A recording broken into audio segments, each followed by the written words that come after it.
ગણેશ વિસર્જન નિમિત્તે ભાવનગર જિલ્લામાં આવેલા મહુવા શહેર તથા ગ્રામ્ય વિસ્તારમાં કાયદો અને વ્યવસ્થાની જાળવણી સબબ ગણેશ ઉત્સવ ગ્રુપના આયોજકો તથા DJ સાઉન્ડની meeting DYSP Rimaba Jhala તથા પીઆઈ કે.એસ. પટેલની અધ્યક્ષતામાં યોજાઈ હતી।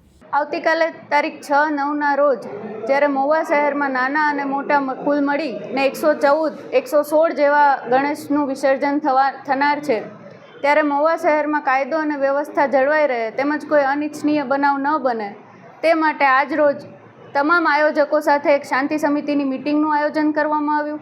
આ ઉપરાંત પોલીસ તરફથી જે સૂચનાઓ છે અને પોલીસ તરફથી જે એક રિક્વેસ્ટ છે એ તમામ જે લોકલ જનતા છે એના માટે એક મેસેજ આપવામાં આવ્યો છે કે તમામ જે બંદર છે જ્યાં વિસર્જન થવાનું છે, મુખ્યત્વે 2 બંદર છે, એક તો ભવાની મંદિર છે અને એક બંદર છે, ત્યાં ગણેશનું મોટાભાગે વિસર્જન થનાર છે, તો એ જગ્યાએ પોલીસનો પૂરતો બંદોબસ્ત રાખવામાં આવ્યો છે।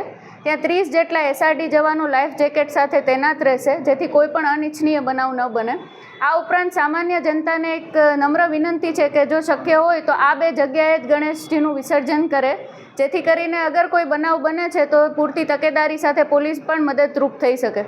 આ ઉપરાંત સમગ્ર સિટીમાં કાયદો અને વ્યવસ્થા જળવાઈ રહે તે માટે 1 પીઆઈ, 3 પીએસઆઈ એમ કુલ મળીને 114 જેટલા પોલીસ અધિકારી અને કર્મચારીનો બંદોબસ્ત રાખવામાં આવ્યો છે। હિંમત મકવાણા સાથે હરેશ ચાવડા, દિવ્યાંગ ન્યૂઝ, મહુવા, ભાવનગર।